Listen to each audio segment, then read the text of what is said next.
Glória a Deus, a essência da nossa existência é Jesus. Ele não quer que simplesmente cantemos canções, Ele quer mais do que isso. Ele espera de nós uma vida vivida, de fato, um relacionamento íntimo, verdadeiro, profundo, com nada mais, nada menos do que o Criador do universo. Porque todas as coisas, tudo foi criado por causa dele, por causa de Jesus. Tudo existiu por causa de Jesus. Jesus é o centro da história. Tanto é que nós dividimos a história antes dele e depois dele. Inclusive o mundo não cristão precisa se quedar diante disso. Todo contrato assinado internacionalmente precisa colocar a marca de Jesus nele. Todo contrato internacional precisa de colocar a marca de Jesus nele. Onde datamos. E a data define antes e depois dele. Que coisa linda. Ele é o marco da história. Por ele tudo fez, ele é a essência da nossa adoração. O culto funciona para ele, o culto é dele, a nossa vida é dele, tudo que fazemos é por conta dele. É por isso que aqui, olha para mim, é por isso que você precisa. Nós estamos começando o nosso ano administrativo hoje, com um novo tema aí na frente, né? Está aí bonito, nós já agradecemos, entramos na quaresma quarta-feira, também temos ali, podia depois colocar, Shampoo, nos banners laterais, o boné da quaresma também. Se você ainda não fez o seu voto, aqui nós realmente estimulamos os votos de Jesus, alegres, produtivos, para que sejam feitos durante esse tempo da quaresma. A quaresma é a expectativa do dia em que celebramos a ressurreição do nosso Cristo. Sexta-feira é o dia, aquela sexta-feira negra, que ele tem que passar por isso e passa pela sua morte. A cor é roxa mesmo, a quaresma é roxa, nós estamos com a roxa na cruz, o roxo nos banners, e nós estamos pensando nesse tempo. Até o domingo de ressurreição, que é branco, que é a vitória. Então, enquanto a gente pensa sobre isso, nesse tempo de expectativa, faça os seus jejuns, daquilo que você pode, daquilo que você tem condição de fazer. Outro dia alguém falou assim, pastor, eu vou jejuar de Giló. Jejuar de Giló me ajuda aí, né? Eu até gosto muito de Giló, não fico 40 dias sem Giló, nem terceiro. Mas você tem que fazer algum jejum que realmente seja relevante na sua vida, porque senão não vale a pena. Nós estamos entrando nesse novo tempo. Esse é o ano, esse é o primeiro domingo do nosso ano administrativo de 2019. Nosso ano vai de março a fevereiro, por conta do carnaval. Esse que entrou no primeiro domingo, esse domingo é o nosso início. Nós temos um tema, esse tema esse ano, gente, é um tema para a sua vida. Olha que trem lindo. Nós vamos estudar os livros poéticos, mas 3 deles são. Os livros poéticos, eles são Jó, Salmos, Provérbios, Eclesiastes e o Cantar de Salomão. O Jó, por que ele está no livro? Porque ele não é histórico. Alguns estudiosos insistem, né, de pensar que ele seja um livro histórico. Mas o livro de Jó é poético, é uma história que foi contada. E por isso nós não vamos usar, porque ele tem uma complexidade que vai trabalhar realmente. Nós já trabalhamos aqui em sermões sobre Jó lindamente, que é o combate à teologia da retribuição judaica. Ou seja, eu fiz o bem, eu recebo o bem, eu fiz o mal, eu recebo o mal. E Jesus vem para quebrar isso, e ele fala assim, eu estou aqui para mudar as coisas, por isso que ele é o centro de tudo. E Jó então não vai estar nem Cantar de Salomão. Cantar de Salomão é um livro que está nas Escrituras, é Bíblia Sagrada, numa linguagem poética, mas extremamente romântica e sexual. Então ela tem umas questões que a gente até, pela complexidade do livro, nós fazemos isso com os casais, fazemos isso de uma maneira mais íntima e não no sermão. Podemos fazer vários temas, né? E trabalharmos algumas situações, até mesmo relacionando com Cristo e a igreja, porque Cristo fala que ele é a nossa noiva e nós somos a noiva dele, mas a princípio aquele livro é de cunho humano, é para relacionamento humano, e nós não vamos mexer com ele então esse ano. Vamos trabalhar com Salmos, Provérbios e Eclesiastes. Salmos é a riqueza dos Salmos. Quantos livros tem no livro dos Salmos? Alguém já fez 5? São só 5 livros. Alguém vai falar 150? Não. Nós temos 150 capítulos. Se você pegar sua Bíblia e olhar aí, Marcinha, sua Bíblia, o livro do Salmo, você vai ter o primeiro livro, vai do capítulo que é que a gente fala de Salmo 1, nem chama o capítulo. Salmos nós não chamamos capítulos. Nós vamos até o Salmo 150. Do Salmo 1 até o Salmo 42 é o primeiro livro. Está escrito aí, não está lá no comecinho da sua Bíblia? Pode ver que está. Aí depois ele vai achar o livro. Então são só 5 livros no livro do Salmo. E nós vamos trabalhar esses 5 livros com esses salmos que falam. Lá nós temos Salmo de lamento, Salmo da tristeza, Salmo da hora que a gente não está feliz com nada, que a gente está muito triste. Nós vamos falar desses salmos, porque a Bíblia nos dá o poder e a autoridade de sentir o que ela relata. Então nós vamos trabalhar um pouco sobre como que Deus entende os nossos tempos de tristeza. Os salmos de louvor. São aqueles salmos que nós pulamos de alegria, e a nossa vida também precisa ser marcada com um momento de alegria. Mas muitos deles, inclusive os autores, informam em qual melodia que está sendo feita aquela letra. Vocês podem perceber que o livro dos Salmos, ele traz uma série de riquezas para nós, para que a nossa vida ache lugar nas Escrituras Sagradas. Vai ser muito bom falar do dia a dia nosso através dos salmos. Aqui, presta atenção. Você quer aprender a orar? Tem gente que fala assim para mim: pastor, não sei orar. Você quer aprender a orar? Leia os salmos. Leia os salmos. Comece a ler a partir de hoje. Vai lendo assim: 1, 2, 3, 4, 5, 6, 7, até o 150. Depois volta lendo de novo. Você vai ver como que essa linguagem vai ser incorporada na sua vida, e você vai aprender a orar com os salmos. Os salmos eles são vida para nós.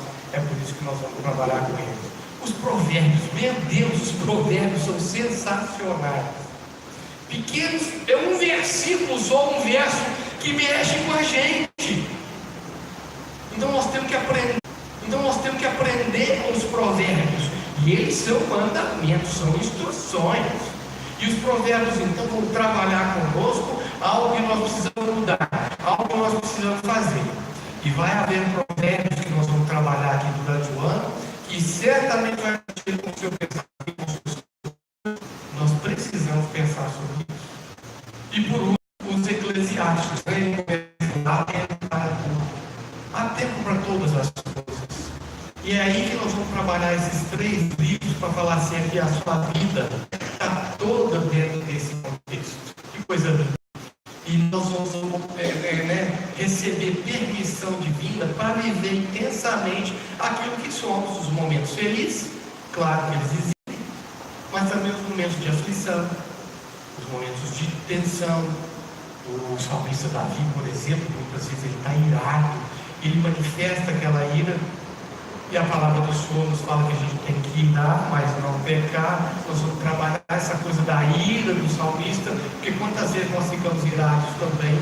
Então essa permissão da vida, de viver com intensidade as nossas emoções, quem somos, é que de fato nós vamos trabalhar esse ano. Eu estou numa expectativa muito linda e quero realmente aprender. Eu tenho poucos sermões dos salmos. Esse ano nós vamos falar muito dos salmos, dos provérbios e do livro de Eclesiastes, que é de Salomão. O Provérbios é de Salomão e Eclesiastes também de Salomão. E o livro dos Salmos tem vários autores. E o rei Davi é um dos principais. Mas nós temos outros que nós vamos trabalhar isso aí também durante esse ano. O objetivo desse sermão dessa noite é apresentar para vocês esse trabalho e encharcá-los mais uma vez com a nossa visão missional. E aí nós vamos começar a partir do domingo que vem, já trabalhando esses 3 livros. E eu preciso encharcá-los como fazemos 1, 2, 3 vezes pelo menos por ano, falando sobre quem somos. Somos os missionários. E por que isso? E como que esse tema aplica nessa visão nossa de viver Jesus Cristo de fato e de verdade? Eu vou falar um pouco sobre os nossos princípios, valores, missão, nossa visão inserida num texto que eu quero ler com vocês, que é o texto que fala quem nós somos, não só os missionários, os cristãos, de maneira geral. Está lá na primeira de Pedro, primeira carta de Pedro, capítulo 2, versos de 9 a 12. Primeira de Pedro 2, de 9 a 12. Você fica em pé comigo para lermos as Escrituras Sagradas. Muitos conhecem esse texto. Nós vamos ler todos em voz uníssona. Mas vós sois a geração eleita, o sacerdócio real, a nação santa, o povo adquirido, para que anuncieis as grandezas daquele que vos chamou das trevas para a sua maravilhosa luz. Vós que outrora nem erais povo, agora sois povo de Deus. Vós que não tinhais alcançado misericórdia, e agora tendes alcançado. Amados, exorto-vos como a peregrinos e forasteiros que são, que vos abstenhais das concupiscências da carne, as quais combatem contra a alma, tendo o vosso procedimento correto entre os gentios, para que naquilo que se fala mal de vós, como que de malfeitores, observando, portanto, as vossas boas obras, glorifiquem a Deus no dia da visitação. Amém. Eu só volto aí um pouquinho sobre volta o 11. Ele fala assim, não é o 12 mesmo, porque ele fala assim com os gentios, volta no 12. É isso mesmo. Tendo o vosso procedimento correto entre os gentios. É só uma definição. A gente fala assim, judeus e gentios. É o povo de Deus e o povo que não é de Deus. E o gentio aqui é o mundo que nós vivemos. Então, só para você entender que o seu procedimento aí no mundo aí fora da cristandade, precisa ser um comportamento, um procedimento que seja agradável a Deus. Ó Deus, muito obrigado por esse texto que lemos, que o Senhor nos abençoe por ele, em nome de Jesus. Amém. Podem se assentar. Como eu disse, a ideia de ser missionário é mais do que uma ação religiosa. Fala para mim. Isso não é denominação, não é uma ação religiosa, não é uma maneira de viver, de professar a fé. O ser missionário é muito mais que isso, é uma espiritualidade sadia. É um estilo de vida. Olha para mim, estilo de vida. Você fala assim, eu vivo como um missionário. Uma chamada para eu viver não só nesse tempo de igreja, mas onde quer que eu esteja, todas as horas do dia. É um chamado, é um ministério, é uma missão. É cumprir a missão de Deus. Porque nós não temos outra missão senão essa missão de Deus. E sabe que muita gente não entende isso? Muita gente acha que esse movimento missional é um oba-oba, é alguma coisa de modismo. Você sabe que o movimento missional é muito recente. Se você digitar lá no Word, por exemplo, digitando qualquer texto, você falar assim, igreja, você é de onde? Sou da igreja missional. A hora que você digitar missional, ele vai ter o vermelhinho embaixo. Ele vai mandar você corrigir. E ele vai mandar você corrigir para missionária.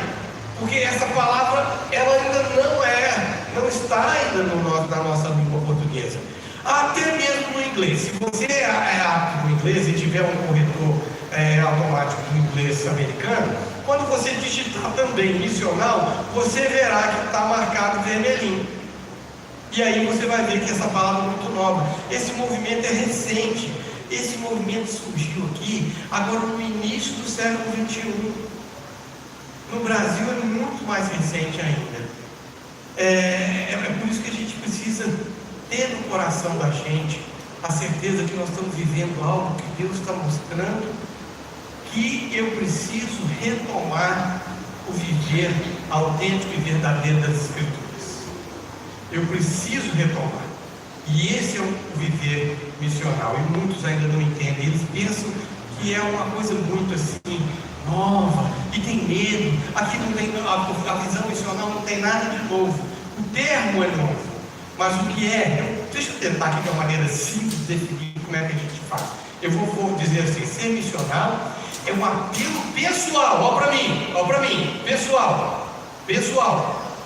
Não é um apelo institucional, é um apelo pessoal de viver e pregar o Evangelho de Jesus Cristo de forma séria, simples, sincera e cotidiana.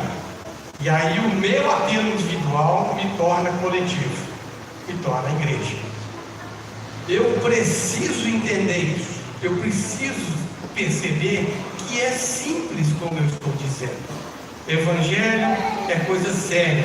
E eu preciso viver não professando fé, não dizendo aquilo que eu acredito, mas eu preciso falar do Evangelho vivendo cada dia. Vivendo a hora que tem que lavar as louças. Nota de rodapé aqui: lavar a louça não é função das mulheres somente. Estou falando sério. Ainda muita gente vê, o povo fala assim: eu só estou feliz, meu marido me ajuda em casa. Você não entendeu nada, nem você nem seu marido. Não é, marido que ajuda em casa nunca foi marido, porque a casa é dele, é a divisão de tarefas domésticas. Você está entendendo? Então não é o seu marido te ajudando, é todo mundo ajuda um ao outro. É uma coisa que vive um dependendo do outro. Na nossa cultura latino-americana, machista, patriarcal, esse é um grande problema. E vocês, meninas, são as grandes responsáveis por essa situação. Porque vocês precisam também se colocar. Mas enfim, eu estou falando que lavar a louça é a maneira de ser missional. Onde eu faço isso com intensidade, lavo direitinho. Lá em casa, às vezes, eu vou lavar a louça, a Aline falou comigo: pai, não, deixa eu lavar essa louça aqui. Está muita gordura hoje, porque a Aline fala, e a Bíblia também, que eu não lavo direito as louças. Mas eu estou lá lavando a louça todas as vezes. Aí elas pegam água quente, vai jogar na água quente. Então já tem como é que chama? Detergente, mas elas querem fazer a melhor forma, para não ficar nada, um sinal de gordura. É isso que é ser missional. Pegou? Sabe o que é ser missional? É atender o seu cliente. Na hora que ele chegar, você fala assim: nossa, pai, lavei aquele cliente. Eu fico imaginando, gente, eu acho que uma das profissões, eu particularmente, uma das profissões mais difíceis é vendedor de sapato. O cara vai lá, desce aquele monte de caixa. Aí você olha, 2, 3, 4, nada. Não, eu queria ver aquele, ele tem meu número. Aí ele vai lá e bota mais 3, 4 caixas. Aí depois ele fica assim: vou dar uma voltinha para. Aí você fica imaginando o vendedor: oh, meu Deus do céu. Aí o próximo da fila vem, né? Aí tem uns compradores novos, eu falo assim: eu quero aquele ali. Pode pôr na caixa. Aí o cara fala: graças a Deus, achei um comprador que é menos chato. Mas comprador de sapato é até chato mesmo, né? Aí eu falo assim: você quer ser missional, seja um bom vendedor de sapato. Tenha paciência. Aqui, trate com lisura o seu cliente. Não cobre mais do que ele pode. Tem gente que fala assim: não, eu espero o cliente chegar. Aí eu vejo a cara dele e o carro dele. Dependendo, eu cobro diferente. Você não está vivendo o cristianismo, não é assim. O cristianismo é lisura. É eu cobrar o que é justo. Porque senão Deus não abençoa. Ser missionário é eu poder fazer as coisas com o chamado de Jesus Cristo para a minha vida, de servir ao próximo, de amar a Deus sobre todas as coisas e amar aquele que anda comigo. Mas, gente, é simplesmente viver a vida cristã, onde nós estamos inseridos, nos afazeres diários. E assim eu revelo a graça e o amor de Deus para aqueles que estão próximos a nós. Isso não é prerrogativa de missionários, isso devia ser padrão do cristão, mas infelizmente não tem sido. Por isso que eu chamo o nosso coração aqui para viver missionalmente, porque o movimento missional do século XXI, ele traz essa coisa muito viva. Você é missionário onde você está, e não eu, pastor profissional. Quem faz ovelha é a ovelha, e eu, como ovelha, tenho que fazer ovelha também. Eu não posso esperar que o pastor resolva essas questões do evangelismo, da missão. Não posso. Eu tenho que esperar que eu seja agente de transformação, que eu seja aquele que leva a mensagem, que eu faça o trabalho que tem que ser feito. Isso muda o cotidiano da gente, da igreja. Se eu entender que o trabalho é meu, seu, isso muda a nossa história. Aqui, olha para mim. O ir e vir à igreja, essa coisa de congregar, de estar aqui junto, não pode ser o centro da minha espiritualidade. Não pode. Nem o que me define como cristão, eu ter esse convívio social e religioso. Eu não posso achar que isso é que faz de mim um verdadeiro cristão. Mas aqui, gente, mas é pelo congregar que muitas vezes isso faz sentido, é ou não é? Nós estarmos juntos faz sentido, mas deixa eu falar com você, isso não é o centro da sua história. O que é mais importante para mim é de segunda a sábado e não no domingo. É muito mais importante como você vive lá no seu serviço, lá no seu cotidiano, cuidando da sua casa, é que vale mais a pena, é o que faz sentido. Eu costumo dizer para vocês que a igreja, o congregar, ele é muito importante, porque é mais do que rezar. Porque rezar por rezar, eu rezo em casa. Eu falo essa frase para vocês um monte de vezes. Rezar por rezar, eu rezo em casa. Eu não preciso de vir aqui. Mas quando eu venho aqui, é mais do que essa coisa do engajamento espiritual. Eu falo rezar às vezes, porque a gente às vezes acostuma que as nossas orações são tão repetitivas, são as mesmas orações. Nós temos que aprender a viver mais intimamente com Jesus, o Nazareno, e o seu sublime chamado de evangelizar os povos. E Ele nos chama para isso. E a igreja não pode ser o fim nela mesma, mas ela tem que ser uma maneira de enviar-nos a cada dia lá para fora para viver. Não dá, vou repetir, fazer da igreja local, fazer do culto de domingo 19 horas a nossa única fonte de espiritualidade, fazer disso aqui um passaporte para a salvação eterna, uma agência que atenua inclusive a minha culpa, porque eu venho aqui, pago os meus dízimos, bato o meu ponto, e aí eu fico em dia com Deus, ou mesmo, uma boa desculpa para dizer para os outros que eu sou cristão. Aqui não dá não. Se você vive dessa forma, se você está vivendo nessa perspectiva, você perdeu toda a perspectiva do reino de Deus. A igreja e o seu convívio precisam ser muito mais do que isso. E eu sei que a maioria das pessoas não compreende bem essa visão. E aqui eu vou dizer uma forma prática para você. Aqui, presta atenção para mim. Aqui.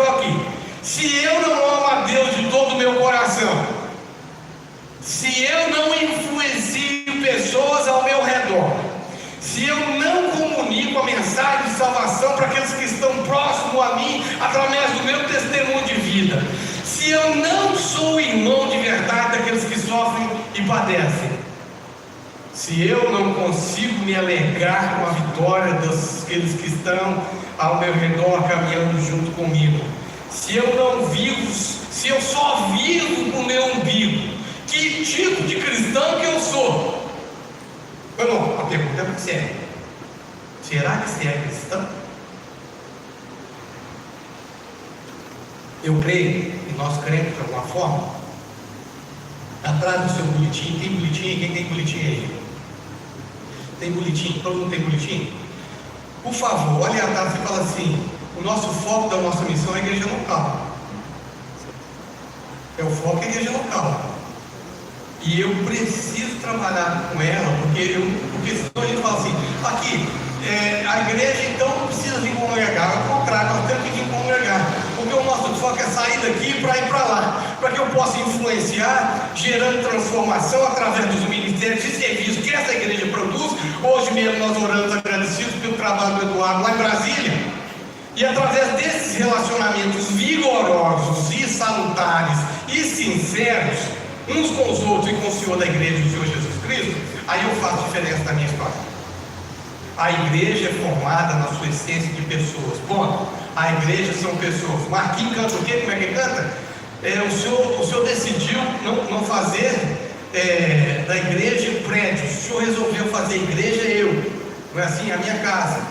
A minha casa o senhor resolveu fazer a minha carne. Que coisa linda. Eu sou igreja. Você é igreja. Nós somos igreja, e é eu e você que devemos levar a boa nova, a boa notícia de salvação para aquelas pessoas que estão indo para o inferno no nosso dia a dia.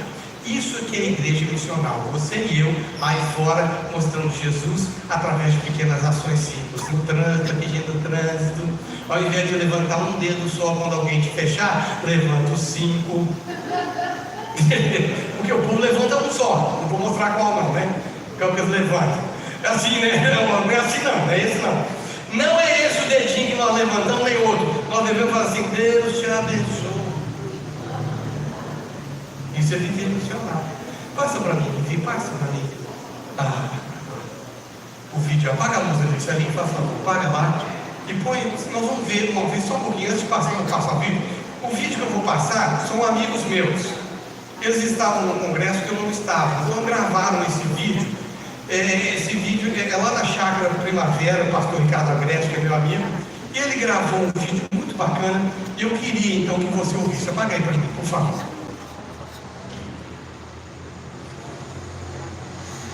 O que acontece de segunda a sábado é imensamente mais importante do que o que acontece de domingo.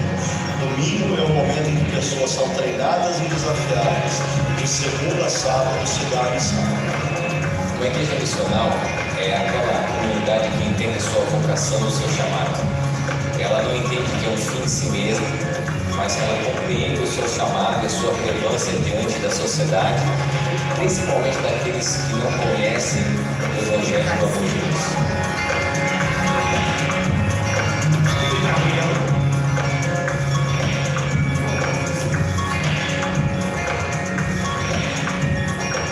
A igreja missional é aquela que compreende o seu lugar dentro do processo de redenção de Deus dentro da história. É uma igreja que se vê não apenas como um povo que foi alcançado pela salvação, mas um povo que participa do próprio processo da história da salvação no mundo.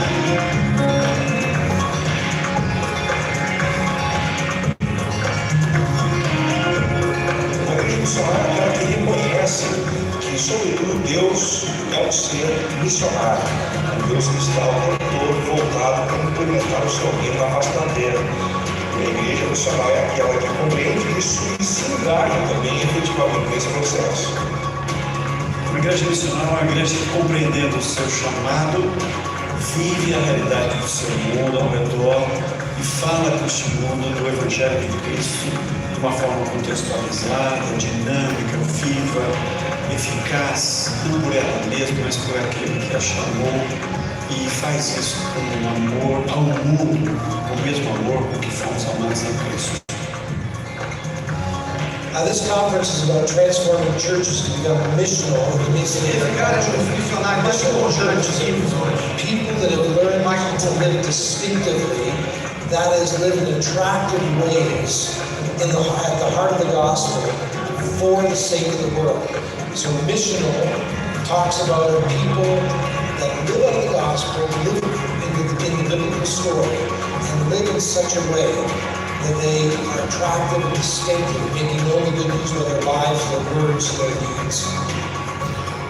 Uma igreja missional não é apenas uma igreja atracional que, ao pregar o Evangelho, atrai pessoa para ela, mas é uma igreja que prega o Evangelho de Jesus Cristo, vidas são transformadas e essas vidas são ensinadas a viver o Evangelho de Jesus Cristo na sociedade onde elas vivem.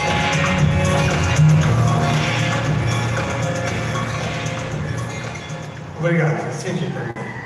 Vocês entenderam que esses são meus amigos, a maioria deles são meus amigos. A gente tenta passar um pouco dessa visão missional. Nós estamos atrasados, nós aqui, eu estou atrasado, eu preciso fazer isso um pouco mais, avançar um pouco mais. Em português só temos uma pessoa que escreveu, é nativo aqui, brasileiro. Esse Marco Morgan é um cara que tem 2 livros deles traduzidos para o português. É um cara que fala muita coisa. Nós temos outros livros, mas ao viver missional, é isso que eu falei, é acolhimento. Olha lá para vocês lá, nossa missão, vamos lá, dois viver e pregar o Evangelho de Jesus Cristo, cultuando a Deus em comunhão, ensinando em amor, por obediência à sua palavra. E a nossa visão é, olha lá, uma igreja autêntica, acolhedora, comprometida com o Evangelho e a educação, atuante e forte no estabelecimento do reino de Deus no bairro do Buritis e nas nações. É porque nós estamos servindo no bairro do Buritis, é tipo para o Barreiro, pode ser no bairro Barreiro e nas nações. É porque onde ele vai ser, onde for. Se eu mandar a gente tirar a tenda daqui e pôr a tenda no outro canto, vai acontecer. Vocês estão entendendo? Porque essa visão é que nós levamos a boa nova do Evangelho a todas as pessoas. Sabe por quê? Porque nós somos povo diferente. Volta lá para mim de novo em 1 de Pedro, o capítulo 2, que nós vamos falar, só mostrar ali por que isso faz diferença. Por que isso, o ser missional é tão diferente? Sabe por quê? Porque nós somos aqui geração eleita. Deus escolheu essa geração, escolheu eu e você para fazer diferença. Eu sou sacerdócio real. Aqui para mim, nós compartilhamos dos ofícios do Senhor Jesus Cristo. Quais são? Sacerdote, profeta e rei. Todos nós temos hoje a autoridade divina de sermos sacerdotes, profetas e reis, para o serviço da causa de Jesus. Eu sou sacerdócio real, você é sacerdócio real, uma nação santa, separada, um povo que foi comprado pelo sangue de Jesus, para que vocês anunciem a grandeza daquele que vos chamou, Jesus Cristo, vos chamou das trevas para a sua maravilhosa luz. Ponto aqui, eu não preciso falar mais nada. É isso, é ser missionário. Agora para mim, como é que você está proclamando as grandezas, anunciando as grandezas de Deus através da sua vida? Puxa aí, ó. Dá uma refletida no seu dia a dia. Como é que você está? Nós somos um povo diferente. Nós somos chamados para viver Jesus lá. Eu só posso contar com vocês lá. Eu conto aqui com o presbítero, com o diácono, com amigos, com o pessoal do louvor, o pessoal da escola bíblica. Eu conto com vocês, de monte a gente conta, mas Deus conta com você mais do que aqui nessa igreja, lá fora. Agora essa igreja local vive com você, porque Deus te pôs aqui para te alimentar, para te preparar, para te capacitar, para deixar você com ferramentas e equipamentos na mão para fazer um bom trabalho. Aqui a gente vai sempre entregar para Deus os 3 T's, não é isso aí? Tempo, talento e seu tesouro. Seu tempo, seu talento, seu tesouro. Não adianta entregar só. Tem gente que bate no peito, gente, eu já vi, diz, pastor, eu sou dizimista fiel, eu dou meu dízimo certinho, e bate no peito, e eu tenho medo disso muitas vezes, porque isso vira legalismo e religião. Eu tenho que dar muito mais, eu tenho que dar com alegria. É muito mais do que dízimo. Dízimo é aquilo que eu faço com gratidão a Deus por tudo que Ele tem feito para mim. Me dá emprego, me dá trabalho, me dá salário, me dá renda, e eu venho e devolvo aqui para Ele e falo assim: eu estou plantando aqui dinheiro porque o Senhor tem sido generoso para comigo. Seja generoso para com Deus. Com dinheiro, você quer saber como é que é? Eu já falei com você do tripé do dinheiro. Ganhe o máximo que vocês puderem. Trabalhe com a dignidade. Ganhe, façam tudo para produzir. Você que vive de comissão, ganhe o máximo que você puder. Guarde o máximo que você puder. Você precisa aprender a guardar, mesmo em tempos difíceis. Guarde o máximo que você puder. Agora existe um terceiro pé nesse tripé, que sem ele os outros 2 sucumbem. Dê, contribua o máximo que você puder. Todo mundo gosta de ouvir os 2 pés, mas ninguém gosta de ouvir o terceiro pé, que é o sustento do tripé. Contribua com alegria. O seu talento, Deus te deu talento. Não fique sentado ouvindo as coisas. Não fique. Deus te deu talento. Use-o aqui na igreja local. E Deus te deu tempo. Eu fiz um desafio para vocês mês passado, que eu fiz mais ou menos assim, 100 horas nós vivemos aí, de segunda a segunda. Segunda a domingo nós vivemos 100 horas. Operando. Eu fiz de 8 às 10 horas da noite. Estou operando, porque a maioria de nós dorme depois das 10. Mas eu fiz de 8 às 10 horas. Se eu vivo 100 horas, aqui, se eu entregar com alegria 10% do meu tempo, Deus vai fazer uma obra gigantesca na sua vida e na vida dessa igreja. 10% são 10 horas. Você tem 3 horas, vamos usar 3 horas. Você tem para a escola bíblica dominical às 18. Começa a partir de semana que vem. Continuamos vendo as parábolas de Jesus. Se você quer aprender sobre Jesus, o que Ele ensinou, é aqui às 18 horas. Mas você tem escola bíblica e o culto, 3 horas. mais 2 horas no plantio. O plantio a maioria de nós estudará os 10 mandamentos. Começamos nesta terça-feira já. Os 10 mandamentos serão ensinados. Aí você tem 5 horas de escola bíblica, culto e plantio. Ainda tem mais 5. Porque o plantio está num dia, o outro dia está o culto e a escola bíblica, sobraram 5 dias. Se você dedicar 1 hora para as coisas de Deus, para estudar a Bíblia, para orar mais, para fazer uma visita, para ligar para quem precisa, para chorar com quem chora, para alegar com quem se alegra, você vai fazer. Aqui, olha para mim, a diferença que vai ser a sua vida. A diferença que vai ser a sua vida. A bem da verdade, nós nem somos desse mundo. Vai lá, poxa, não vou abrir não, porque está lá em João 17, né, quando o Senhor Jesus faz a sua oração sacerdotal, ora por nós, ele fala assim, que nós somos pessoas especiais. Nós não somos desse mundo. Agora, o Pedro fala assim, nós somos peregrinos, forasteiros, nós estamos aqui de passagem. Ok, olha para mim, você está aqui de passagem, bem. A sua casa, Jesus está preparando uma mansão para você. Você está aqui de passagem. Faça essa passagem uma bênção na vida dos outros, na sua e para a glória de Deus. Eu fui chamado para ser luz e sal. Mas isso aí eu quero que você abra. Vai lá para mim. Mateus 5:13. Eu estou terminando. Vou ler esse texto. Deixar no colo de vocês a responsabilidade que Jesus colocou no nosso colo. Você, aqui olha para mim. Você é sal da terra. Aqui, mas se o sal se tornar insípido, sem sabor, para que é que ele serve? Digo assim, ele não presta para nada, senão para jogar fora e os outros pisar sobre eles. 14. Então, vós também sois a luz do mundo. Aqui para mim, você é a luz do mundo. E você não pode ser diferente. Para você brilhar, aqui para mim, para você brilhar, você tem que estar conectado à energia. Na verdade, nós somos boas lâmpadas.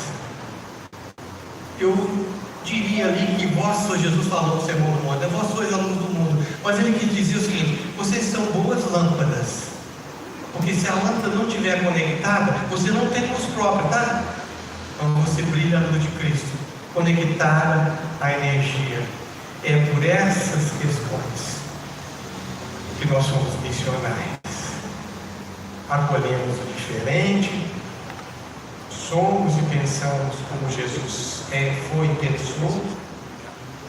Jesus, ele fazia as coisas para alcançar os outros através da sua vida, até mesmo com perdão e graça, perdão e graça, perdão e graça, que essa é a chamada do Evangelho. Eu queria que nós pudéssemos refletir sobre isso nessa noite. Que Deus nos abençoe a sermos bons cristãos, a sermos missionários, a sermos agentes de transformação dele, onde quer que ele nos colocou para a glória dele. Amém. Nós vamos responder 2